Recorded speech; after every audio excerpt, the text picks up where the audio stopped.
get for the enemy, then it means I'm where I'm supposed to be. There's a war that's raging over me, but I know the one who holds the victory. I got my mind made up, I got my eyes fixed on you. Nothing can hold me back,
we've noticed something over the years, something that breaks our hearts and that we think breaks the heart of God too. It's no longer the norm that individuals or families have had a positive experience with church or any experience at all. So many of our neighbors and coworkers and friends and family members don't have any interest in the local church altogether. And we want to change that. Why? Because we believe when it's working right, the local church is the hope of the world. We believe that there really is no organization with as much potential to change hearts and transform lives and empower the next generation and make a lasting difference in the world as the local church. And so with God's help, we want to be a light in what may seem like a dark world. And we want that light to start shining right here in the St. Croix Valley. And if you think you're too far gone, we'd love to be the ones to tell you, God will always leave a light on. So whether you've been in church your whole life or have never stepped foot in church before, we're excited to open our doors to you and to welcome you to the place where real people and a real God meet. We're glad that you could be with us today. Hey, good morning. Welcome to Midcurrent. How's everyone doing today? Awesome. My name is Stan. I'm the pastor here, and it's good to be back. I was away last week, so I'm glad to be back and glad you are here. If you were spring breaking, welcome back. If you were not spring breaking and you were maybe here, then thank you for being here when our guest James Brown was here to let him know that, yes, indeed, people do attend here on a Sunday morning. We're grateful for you holding down the fort, and I'm really looking forward to the next few moments we have here together right now. I don't know about you, but one of the biggest battles I fight in my life every day is right here between my ears, right here in my own very head. And that's why I love this next song that we're going to sing. The very first line says, "Let praise be a weapon that silences the enemies." Now, I'm not saying that there are actual enemies in my life, and I'm not saying that there are actual enemies in your life. There might be, I don't know. But what I do know is true in my life and maybe in yours, that there's fears, there's doubts, there's worries, there's anxieties that start raging battles in our mind. And praise to our God, thanks to our God, is our weapon that silences those voices. So I'm real excited about the next few moments the band is going to lead us in. They're not moments just to have fun, although I think this music is a lot of fun. They're not just moments to say, wow, these guys are cool, although they are very cool. These are moments for us to use thanks and singing and songs and prayers and praise to our God, to silence the voices that rage in our minds, in our heads, in our hearts, maybe every single day. So I'm excited about these next few moments that we have to lift up our songs and open our hearts to our God here this morning. I'm going to invite you to stand with me right now. I'm going to turn over everything to this group behind me, and we're going to begin singing together today.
inside of me.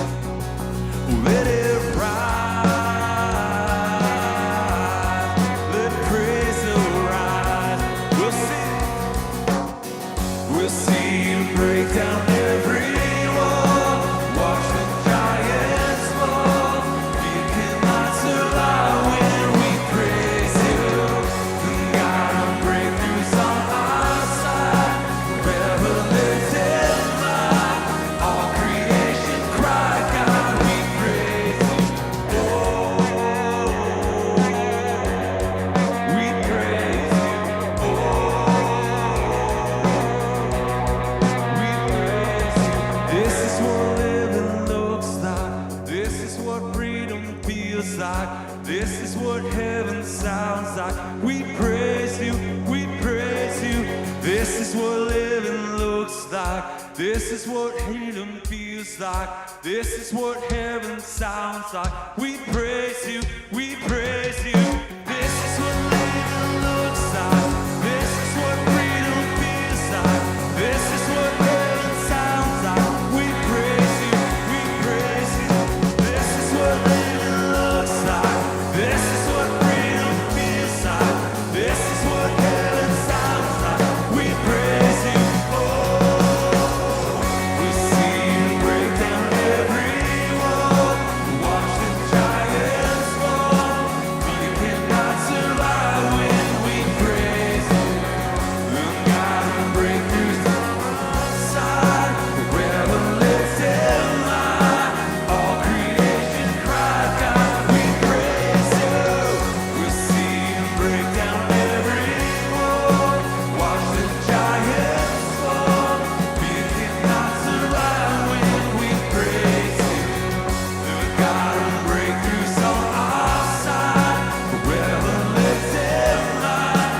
All creation cry, God, we praise you. Oh, we praise you. Oh, we praise you. Oh,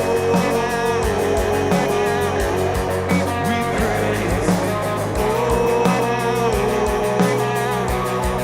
we praise you.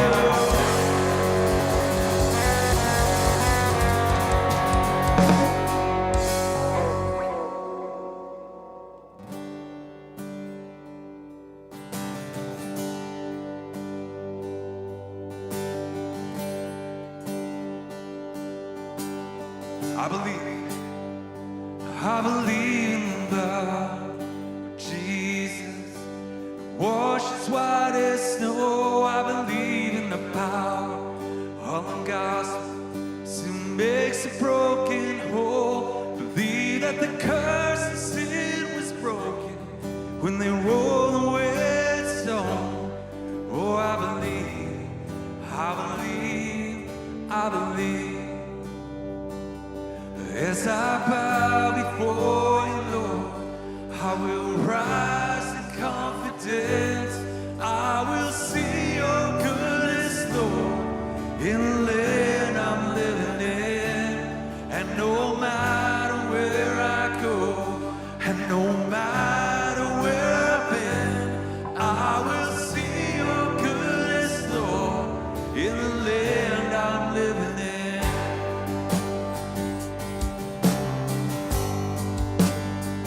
Oh, I believe that the walls will start falling when we fall down on our knees. I believe that the lame will go walking and the blind are gonna see. Believe that the gates of hell tremble when the church again is sing. Oh, I believe, I believe, I believe. As I bow before you, Lord, I will rise in confidence. I will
generation.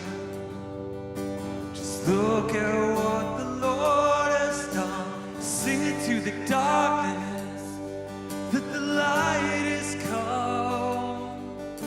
Sing it to the nation.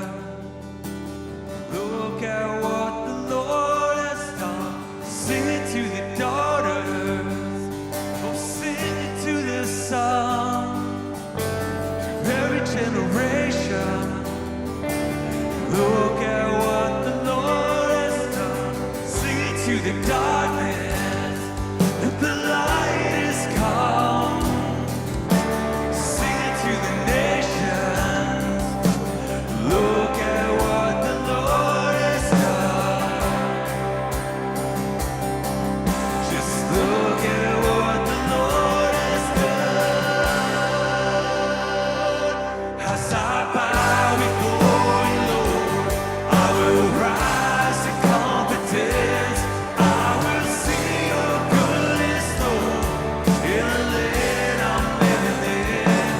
And no matter where I go, and no matter where I've been, I will sing your goodness, Lord, in the land I'm living in.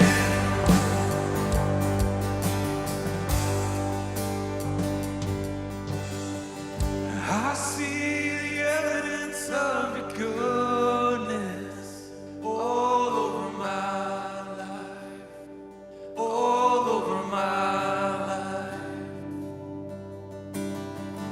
I see your promises in fulfillment all over my life, all over my life. I see the evidence of your goodness all over my life, all over my life.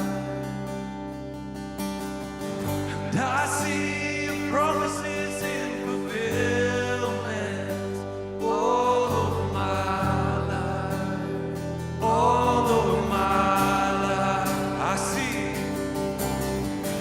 I see evidence of your goodness all over my life, all over my life.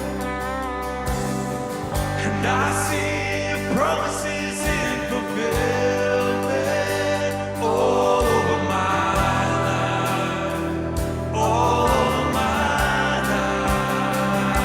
Oh, I see evidence of your goodness all over my life, all over my life. And I see your promises in fulfillment all over my life, all over my life. So why should I fear? Oh, the evidence is here. So why should I fear? Oh, the evidence is here. Oh, sing it to the daughters, sing it to the son, to every generation. Look at what the Lord has done. Sing it to the darkness, and the light is come. Sing it to the nation. Look at what the Lord has done.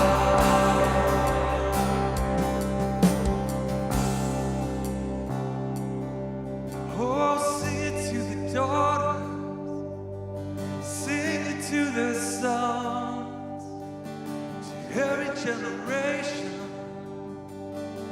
Look at what the Lord has done. Sing it to the darkness, and the light is come. Sing it to the nations.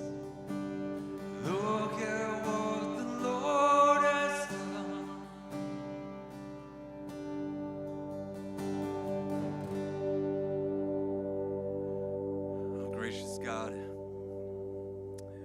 you our praise this morning. Lord God, we give you thanks for the evidence that is all around us. The evidence that confirms your love for your people. God, as we get closer to Easter, as we get closer to celebrating the best evidence that you could have provided. You sent your son, Jesus, to take on flesh on this earth, God. Take the sins of the people to the grave, to leave them there, to rise victoriously. God, and because of that, we believe. Because of that evidence that you have provided us, Lord, we believe in our hearts. We believe that you love us. We believe that you have a plan for us, God. And we are just so thankful for that. God, we thank you for Jesus. We thank you for your unending grace and mercy that shows itself to us every day. And we pray all this in the name of Jesus. Amen. Let's be seated.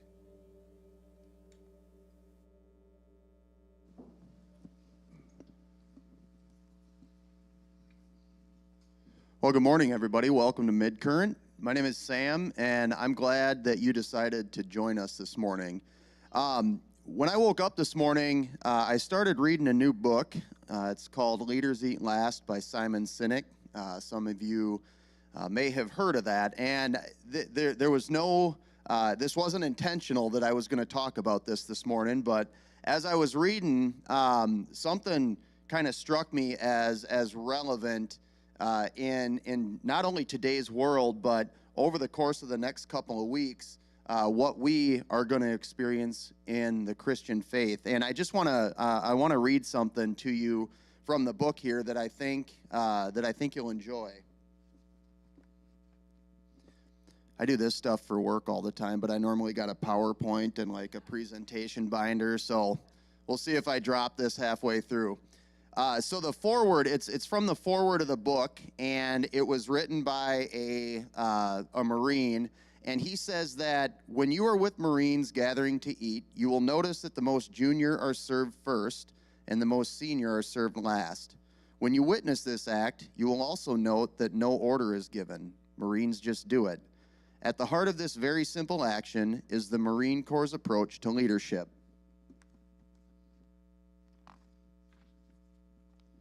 Dramatic pause. Marine leaders are expected to eat last because the true price of leadership is the willingness to place the needs of others above your own. Great leaders truly care about those they are privileged to lead and understand that the true cost of leadership privilege comes at the expense of self-interest. Now, to me, that was relevant, not only in the fact that I think, our country and our world is in need of leadership, but we've got no greater evidence of what true leadership looks like than that of Jesus. And, in a couple weeks here, on that Friday, Jesus was put to death on the cross, and then a couple days later on Easter Sunday, something truly amazing happened where he rose and was seated at the right hand of the Father, and that brings me to my message here is that we're going to celebrate Easter here at Midcurrent on April 9th, and same service time, so 9 and 10:30. It's going to be a full house in here. It's going to be packed. So I would encourage you guys to come join us for Easter service. Try to get here early, get your seat. It's really going to be a celebration and really a true demonstration of what love and sacrifice and true leadership really looks like. So come celebrate Easter with us here at Midcurrent. The next thing is, if you're new at Midcurrent, I'd like to take the opportunity to welcome you. And we expect nothing of you. The only thing that we would ask is that you take the opportunity in your seat back pockets or out at the welcome desk. There's a connection card. And that's our opportunity to get in touch with you, to keep you up to date as to all things that are going on here at Midcurrent. Ultimately, we want you to feel like you can be part of the community here at Midcurrent, and we'd be really, really honored and really happy if you were to do that. So fill out that connection card. you can drop it at the welcome desk on your way out. And again, if you're new, we expect nothing from you. But if you do call Midcurrent home and you want to help in our in really our mission of connecting a real people or creating spaces where a real people and a real God can meet, one of the ways that you can do that is through giving. And at Midcurrent, we've got a number of ways to give.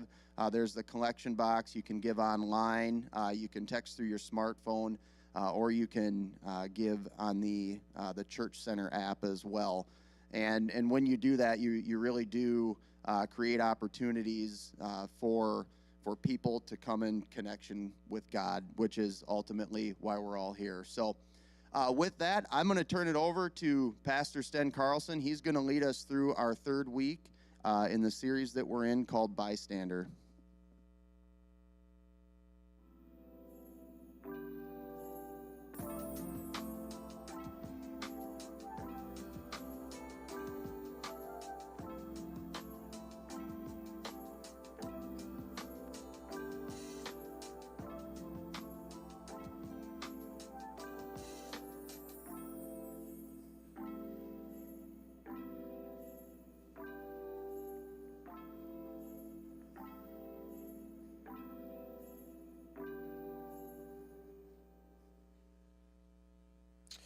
My wife, Erica, and I, we love to engage our kids in conversation around the dinner table or really any other time that's it's appropriate. We love to do this as often as we can, and typically we'll ask our kids questions that sound, some bit like this. We'll ask them, like, what was the best part of your day? What is your favorite memory from the last year? Or we'd ask them, like, if you could relive one moment from our most recent vacation, what would it be? Or if you could only eat one food or one snack or one dessert for the rest of your life, which would you choose?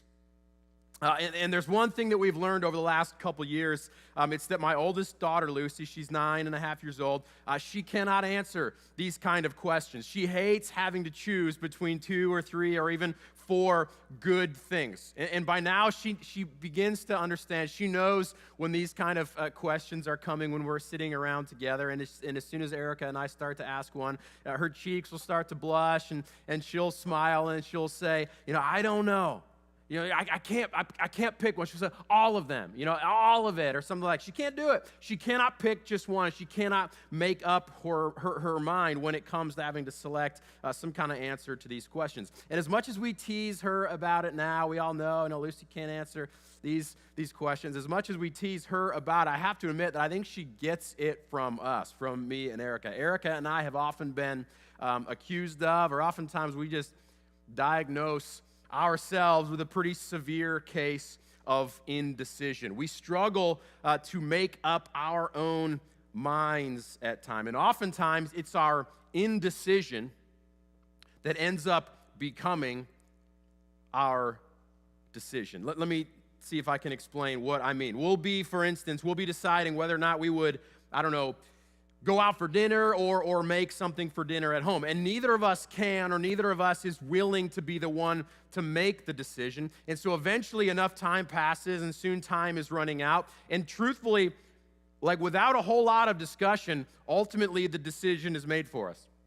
We didn't even really talk about it or decide anything, but the decision has been made. It's now too late to go out anywhere. We've really missed our window to kind of actually make anything substantial or even go grocery shopping for something that we needed. And typically we just usually spend that time anyway, passing time by eating a snack here and then eating a snack there, so that eventually we don't even really want dinner anyway. Both of us will kind of admit I'm not really even hungry anyway. I don't really need anything after all. Okay? Or, we'll be, discussing how we'll spend our evening after the kids go to bed, and, we'll decide, I don't know, should we play a game? What should we like to do? Should we catch up on a show? Or, should we just catch up with each other at our favorite little spot in the house, which we also love to do. And far too often, we don't make up our minds about anything.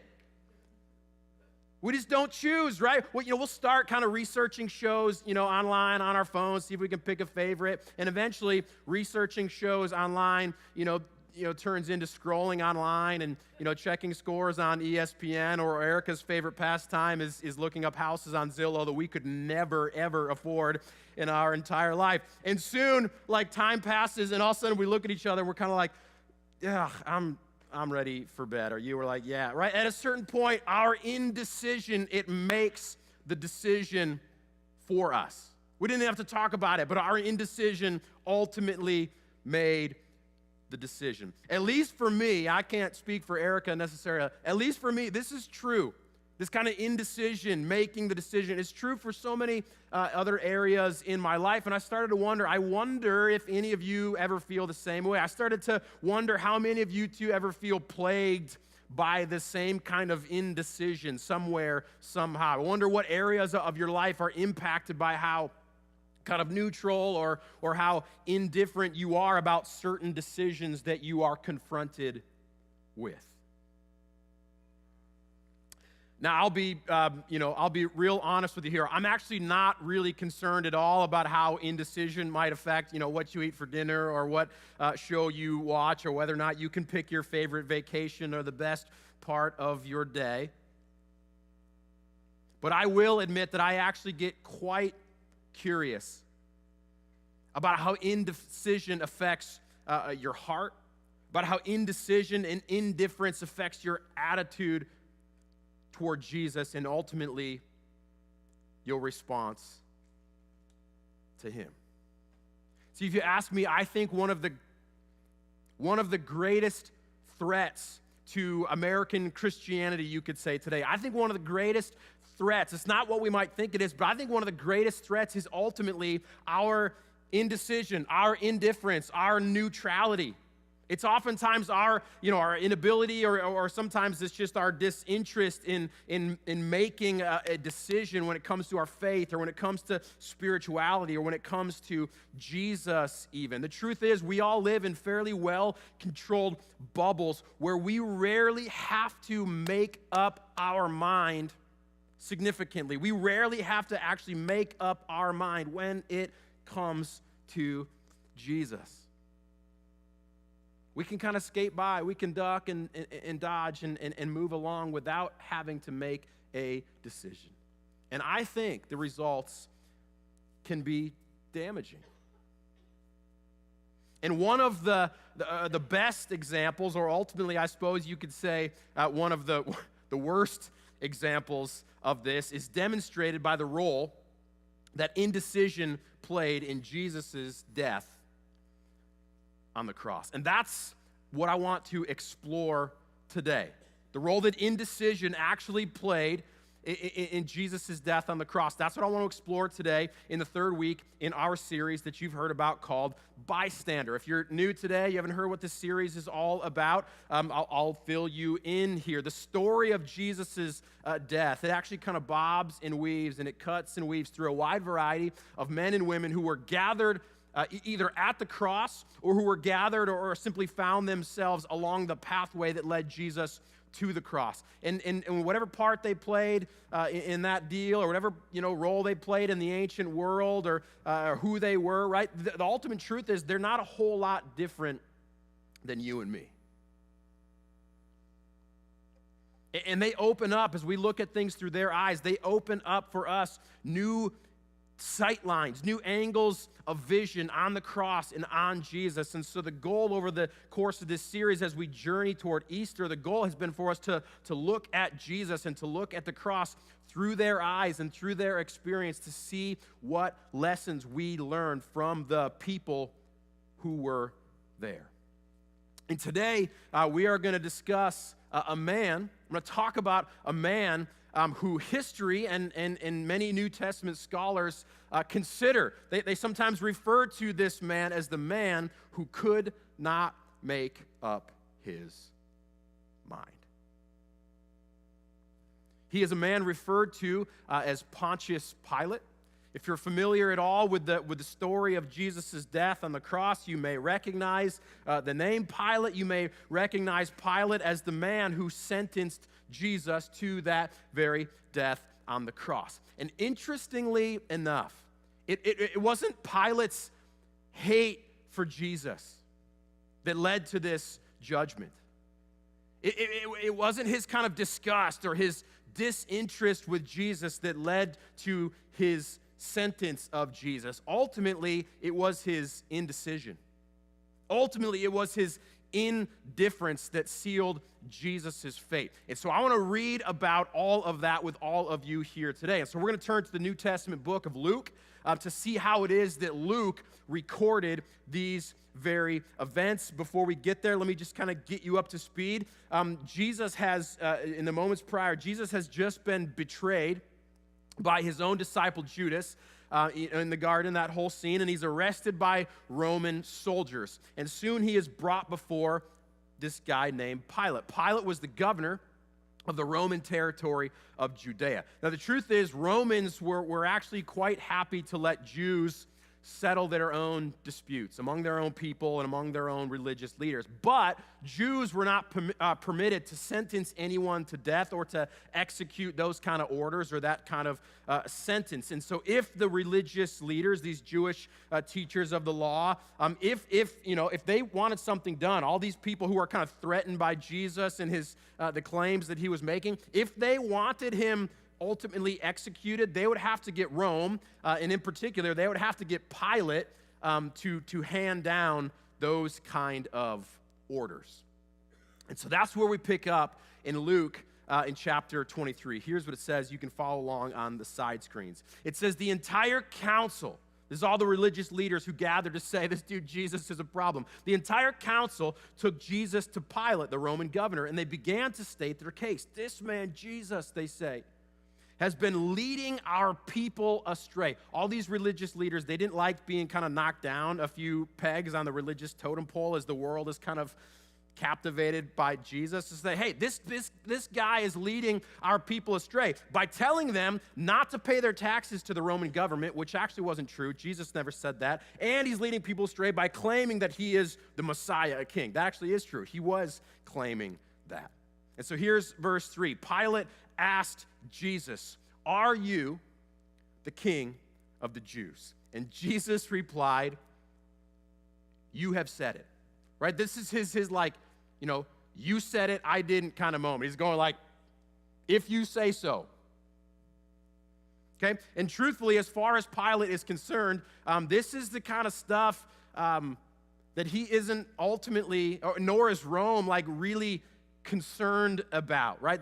This kind of, Jewish, law and prophecy and all this stuff. But as far as Rome's concerned, this is stuff for Jewish leaders to deal with. And so here's how he responds. Verse 4, Pilate turned to the leading priests and to the crowd and said, I find nothing wrong with this man. Right? In a way, he's almost kind of sympathetic towards Jesus. He tells the crowd, like, I think the dude is innocent. I mean, he hasn't done anything wrong. He's going, I'm not gonna. He's almost kind of captivated himself. He's going, man, I'm not gonna send this guy to die. But the council, these religious leaders, they flip a lid. They're like, no, you have to. I mean, this guy is trouble. Crucify him. They start chanting. They tell Pilate, this guy, Jesus, they say he's stirring trouble up all over Galilee. And then when Pilate hears that he's from Galilee, he's like, wait, from Galilee? He's like, oh, okay, this is good news for Pilate. He's going, oh, he's Herod's problem then. Herod is the king of Jews in Galilee. So Pilate's going, yeah, send him to Herod and let Herod decide this whole deal. Pilate doesn't want to make the decision, so he's happy to pass the decision off to someone else. This is kind of, just to give you a little, sense of what's happening here, this is kind of the equivalent of my kids coming to me with some request and me being like, go ask your mom. Okay? Ultimately, I don't care if you have like another like string cheese or something like that, but I don't want to be the one that made the decision, right? So I just say, yeah, go ask mom, and she'll decide. Sorry, Erica. Okay? So Jesus gets dragged before Herod now. Luke writes, interestingly, that Herod was actually kind of excited to see Jesus with his own eyes, thinking that he might get to see one of these miracles that people have been talking about. But Jesus stays silent in front of Herod. Doesn't have much to say. At this point, he's going like, y'all have already made up your mind about me, so he's not really going to say much. He stays silent before Herod, and ultimately, Herod has no grounds to charge him with anything either, so he sends him back to Pilate. Okay, just to, paint another little picture for you, this is the equivalent of me sending my kids to ask mom, and then them coming back to me and say, yeah, mom said to ask you. And you're like, dang it.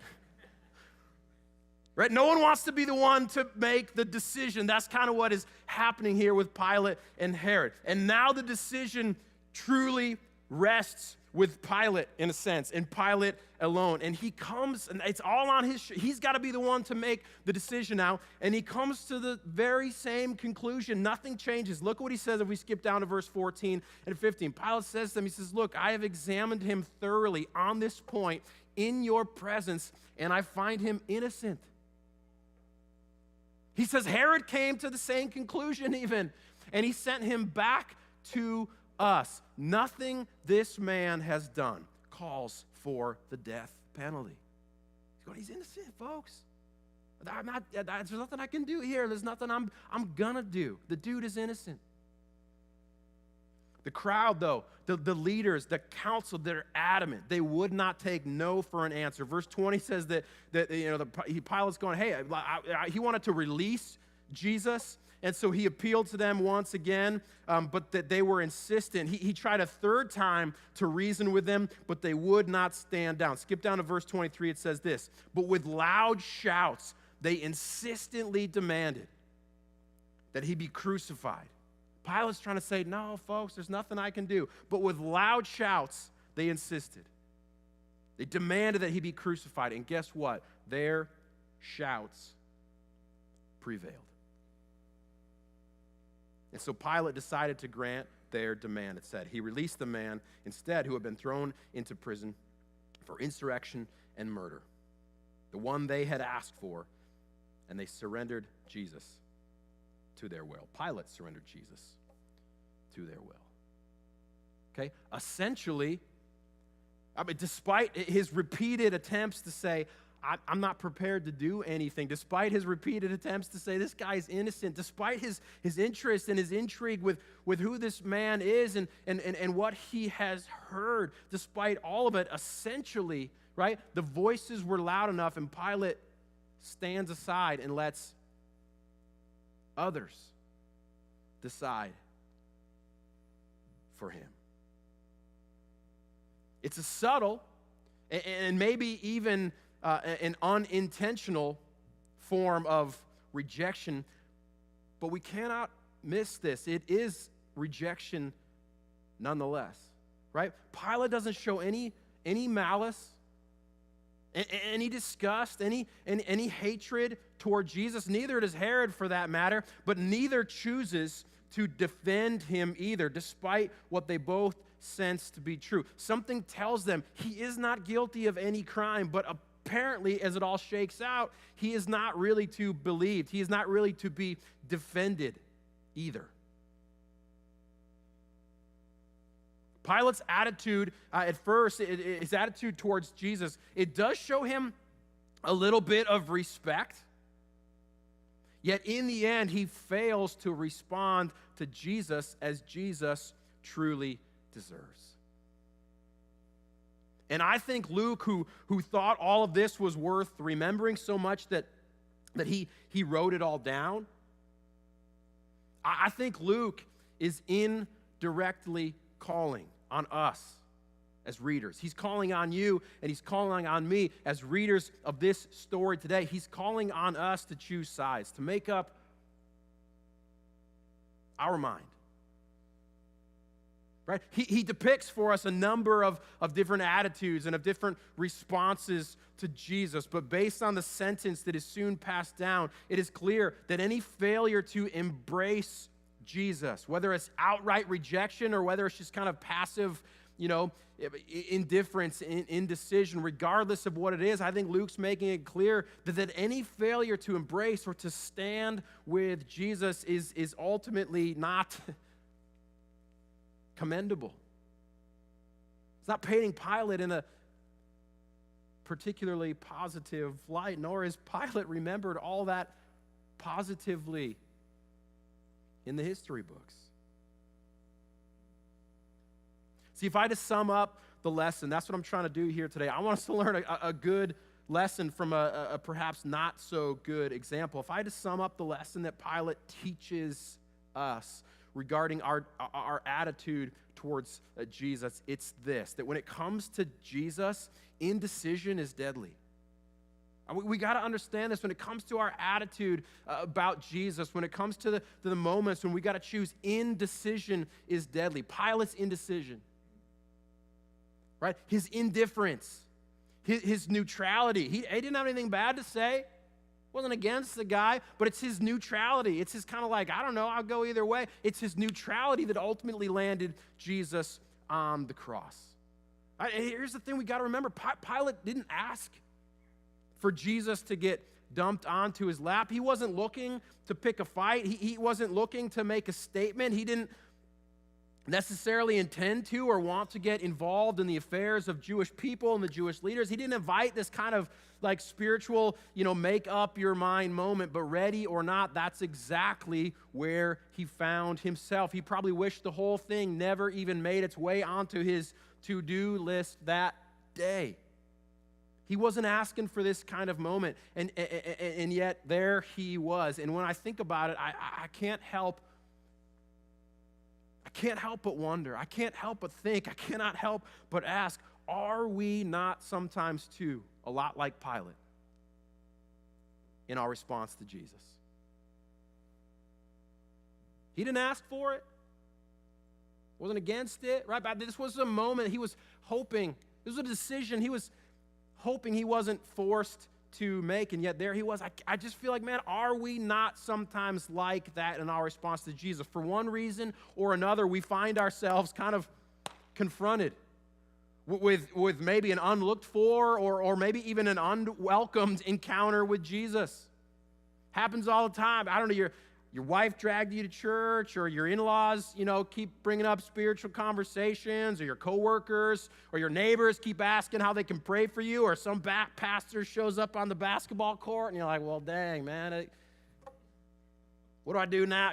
One way or another, I think we all find ourselves at times in our lives face to face with Jesus. And regardless of what you were planning on, regardless of what you were thinking was going to happen that day or that week or that season or that life in your year, when you're confronted with Jesus, whether you were looking for it or not, whether you were interested in it or not, you're confronted nonetheless. And I think there's something inside of us. In fact, the fact that you're here now says to me, I think you're intrigued by something of what you hear or what you see or what you know. Maybe you find that there's something different about who he is. There's something different about what you've heard about who this guy is. There's something different about those who seem to follow him. You can't quite put your finger on it, but there's something special. There's something intriguing. There's something that's causing you to take a closer look. You might even feel the pull. You might even feel the invitation on your life. You might even feel the invitation on your energy or on your time or on the loyalties in your life. Something inside you that feels like, I don't know, I wasn't asking for this, but I feel like Jesus is, I feel like Jesus is calling me to something. But then, right? But then you survey the whole scene. You count the cost of taking a stand with him. However that looks like, and you determine the cost is too high. It's too inconvenient. It's too uncomfortable maybe. It's too complicated maybe. And all of the other voices around you are simply too loud. And so what happens?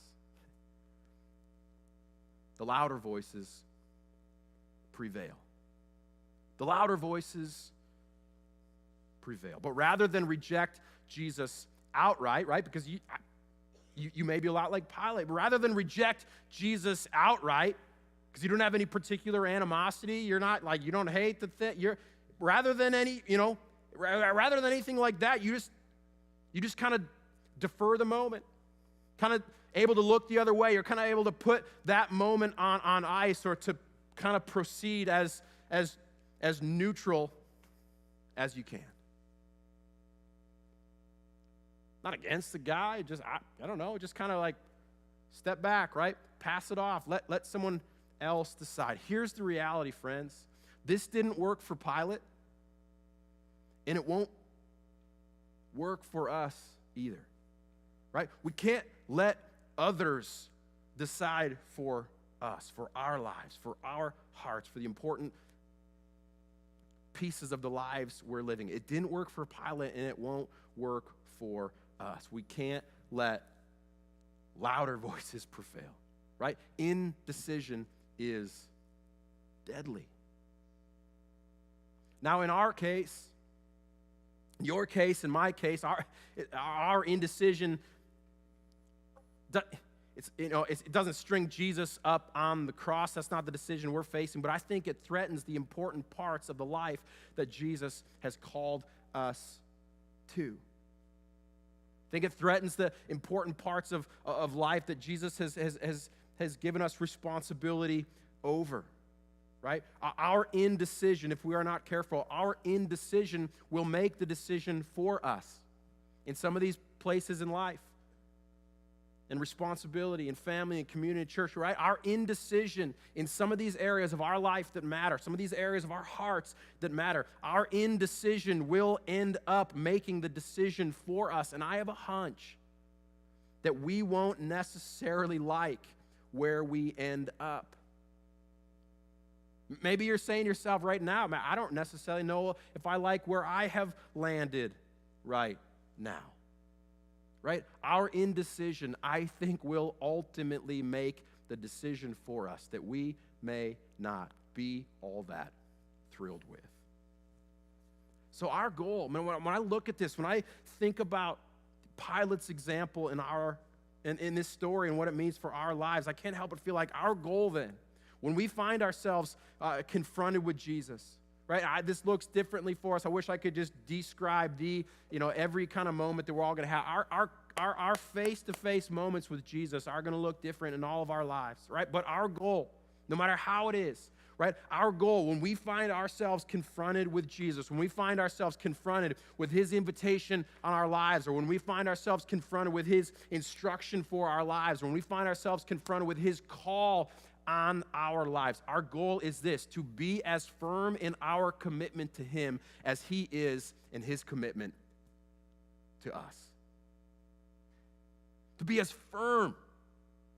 We might not have been asking for this kind of moment, but the goal nonetheless, based on what we're seeing here, the goal is to be as firm in our commitment to him as he is in his commitment to us. He stood with us all the way until death on a cross. Too often, we stand with Jesus, right? Because we kind of like him, and we're not against what he's about, or we don't have anything bad to say. But too often, we stand with Jesus only up until we encounter the slightest bit of inconvenience, or the slightest bit of discomfort, or the slightest bit of opposition. We stand with him only until the voices get too loud when it comes to truly standing with him. It comes to following him. Only as long as the opposition isn't too great. So let me ask you today then. I mean, if we're going to attempt to do the opposite of what we see happen with Pilate, let me ask you today, is there? It'll be different for all of us, I almost guarantee it.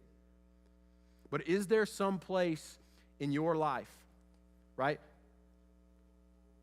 This might be a new experience for you, but is there some place in your life that you sense Jesus is inviting you to take a stand with him? Is there some decision that you keep putting off, that you're trying to keep passing somewhere? Is there some commitment that you feel like keeps nagging at your conscience, that you keep contemplating? Is there some invitation that you sense is from Jesus that you keep weighing but ultimately never responding to?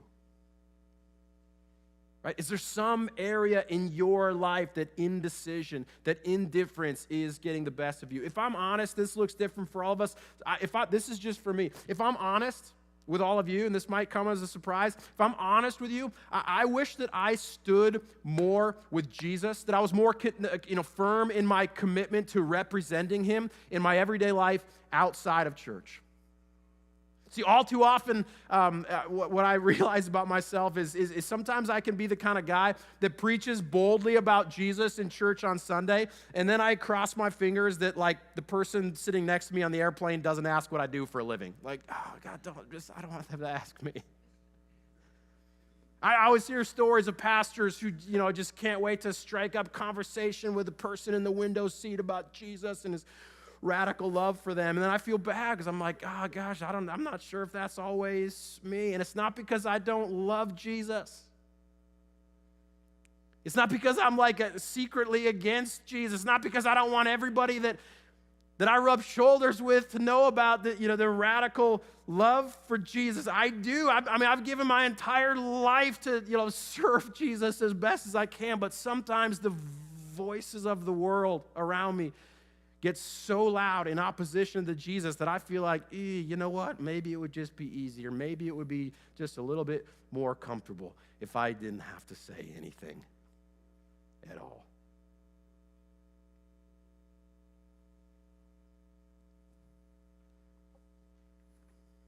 I wonder if, and I wonder where the same kind of thing might be true for you, where the voices are simply too loud. The voices of the world around you are simply too loud or too overpowering. Maybe right now, you're trying to build a life, maybe for the first time ever, or maybe you're just trying to recommit yourself to living and to building a life of real biblical integrity and of real God-honoring values and morals and principles in your life, right? But if you haven't noticed, that's getting harder and harder and harder today because the voices of the world that are not necessarily about those things, those voices are getting louder and louder and louder and louder, right? Accusing you then of being old-fashioned and out of touch and outdated or just like downright weird, right? Constantly calling for you to cave or to at least flex or to bend or to accommodate whatever is maybe the most popular idea at the moment, right? Too often, I get this. I've been there, right? Too often the louder voices prevail. And we're not against Jesus. It's I don't know. You might be open to Jesus.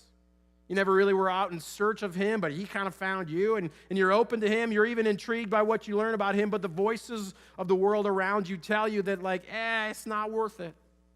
It's not that popular of a thing right now. You might be trying to build a life of spiritual discipline, but the voices of the world around you will tell you that's actually just a little too extreme.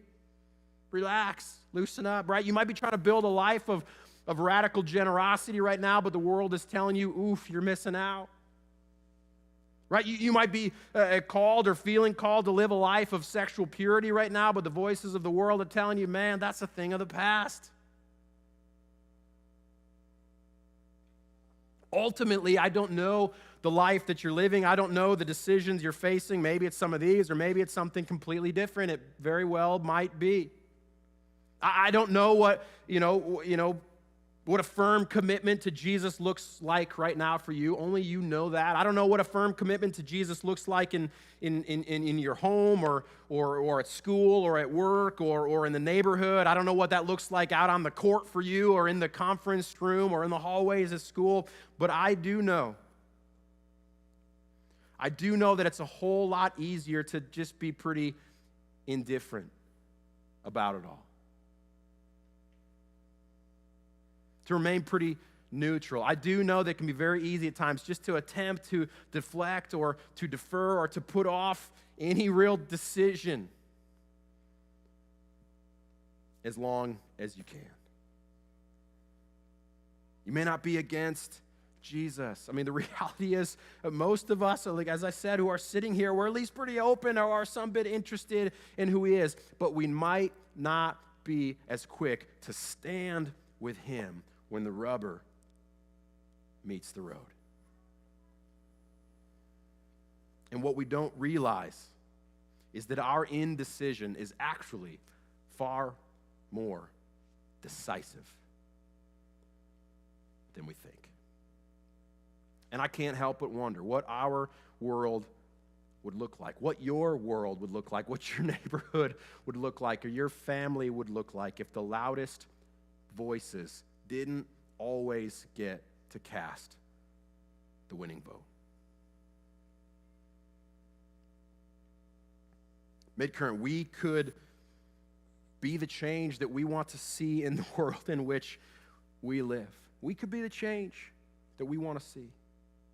And I'm not necessarily saying that means we should, have to shout any louder. What I am suggesting, though, is that we might just have to stand a little taller and stand a little more firm with the one who stood alongside of us all the way to the very end. And so you just have to decide today. I'm encouraging you and inviting you and challenging you to decide today where it is that you would take a stand for Jesus in your own life. Let me pray.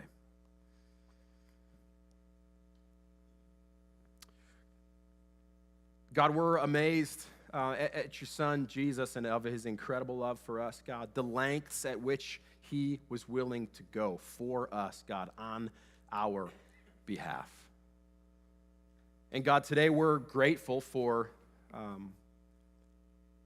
we're grateful for perhaps a bad example that teaches us a really good lesson. God, the reality is, and so many of us, God, myself included, the reality is that so many of us are a whole lot like Pilate. We'd rather just kind of, not make any decision at all. God, we'd rather just kind of not have to, one way or another. We'd rather not get our hands dirty with any of this kind of stuff about Jesus. We're not against it. We're not, we're not trying to make a point against him. But God, a lot of times we would just rather not have to deal with this stuff at all. We'd rather just let other people make the decision, other people make the stand, other people do the thing. And God, maybe that's worked for some of us for a while. We've been able to just kind of stay behind the scenes and in life or in marriage or in parenting or family or work or career, whatever kind of calling you have on us, God. A lot of times that we're able to just kind of, we're just kind of able to stay in the background. God, but I pray that we would be coming to a point where we're saying, you know what, I've got to be as firm in my commitment to Jesus as he is in his commitment to me. God, it's going to look different for all of us. That's for sure, God. So would you be the one, God, to whisper to us? Would you be the one to shine a light in our life as to where exactly it is that we take a stand with you, so that our indecision wouldn't make a decision for us? God, would you help us to be people who don't surrender to the loudest voices? God, we don't surrender you. We don't surrender your will and your calling on our life and on this world. We don't surrender any of it to the loudest voices in our lives. God, give us the strength and the courage to stand with you when the rubber truly does meet the road. We pray all these things in your name. Amen. Hey, thanks so much for being here today. It really, truly, truly is a joy to be in this place with all of you. If you are in need of prayer for any reason today, please do not walk out these doors without allowing us to pray for you. A member of our prayer team is going to be up front here just off to my right, who would be so honored and privileged to be praying for you. So please take advantage of that. Start thinking about who and you want to invite to be here with you as we celebrate Easter at Midcurrent. And we'll hope to see you back here next week for week number 4 in this series, Bystander. We'll see you then. Have a great week.